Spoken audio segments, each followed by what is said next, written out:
तो नमस्कार। Parameter of law के इस चैनल में मैं आपका मित्र रिटायर्ड जज अशोक शर्मा आपका हार्टली वेलकम करता हूं। आज मैं माननीय सर्वोच्च न्यायालय का एक डोमेस्टिक वायलेंस के संबंध में दिया गया महत्वपूर्ण निर्णय बताने जा रहा हूं।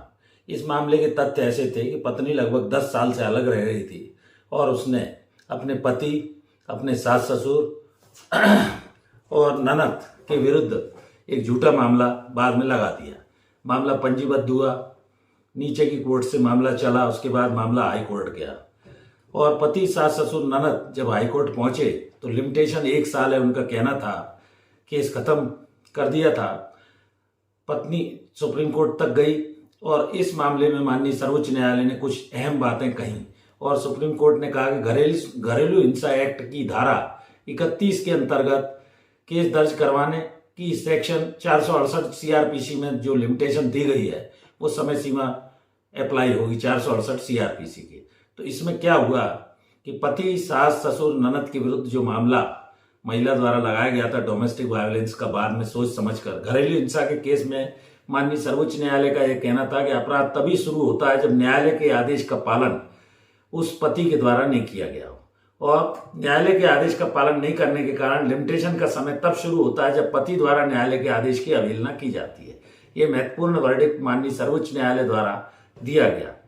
सेक्शन 12 में यह कहा गया घरेलू हिंसा का केस चाहे तो पत्नी कर सकती है, लेकिन इस केस के फैक्ट्स ऐसे थे कि लंबे समय तक पत्नी पति के पास नहीं रही थी, अलग रह रही थी।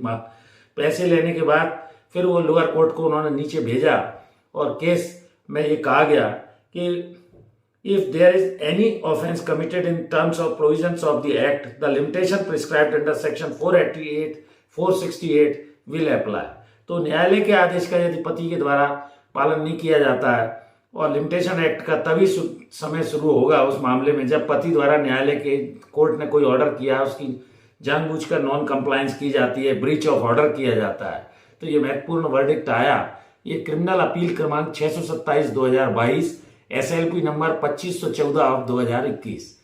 मैं डिस्क्रिप्शन में इसकी लिंक डाल दूंगा। तो ये पत्नी 10 साल पति से अलग रहने के बाद इस तरह का झूठा घरेलू हिंसा का मामला डोमेस्टिक वायलेंस का लगाती है जिसमें लिमिटेशन 1 साल है और केस खत्म कर दिया। और यही कहा गया कि घरेलू हिंसा एक्ट की धारा 31 के अंतर्गत केस दर्ज करवाने की जो समय सीमा है वो 468 सीआरपीसी के जो लिमिटेशन के प्रावधान है उनके तहत वही अप्लाई होगा। तो ये एक महत्वपूर्ण वर्डिक्ट डोमेस्टिक वायलेंस के केस जिनके चल रहे हैं उनके लिए लाभदायी सिद्ध होगा। चैनल से जुड़े रहिए, चैनल पर भरपूर स्नेह मिल रहा है। एक और अनुरोध, मेरी धर्मपत्नी श्रीमती अर्चना शर्मा का भी यूट्यूब पर एक चैनल है, कृपया उससे भी जुड़ें, उसके वीडियोस देखिए, लाइक कीजिए, शेयर कीजिए। मैं जैसा कहता आ रहा हूँ, नॉलेज इज पावर। मैं आपकी जानकारी बढ़ाने के लिए इस तरह के छोटे छोटे वीडियोस प्रतिदिन इस चैनल पर ला रहा हूँ। पैरामीटर ऑफ लॉ का पूर्ण स्नेह आपको प्राप्त हो रहा है। ये सामाजिक कल्याण के उद्देश्य से मैं इन वीडियोस को इस चैनल पर अपलोड कर रहा हूं। तो आप अपनी कानूनी जानकारी को बढ़ाते रहिए, चैनल से जुड़े रहिए। मैं तहे दिल से आपका शुक्रिया अदा करता हूं। धन्यवाद। इस वीडियो में यहीं तक।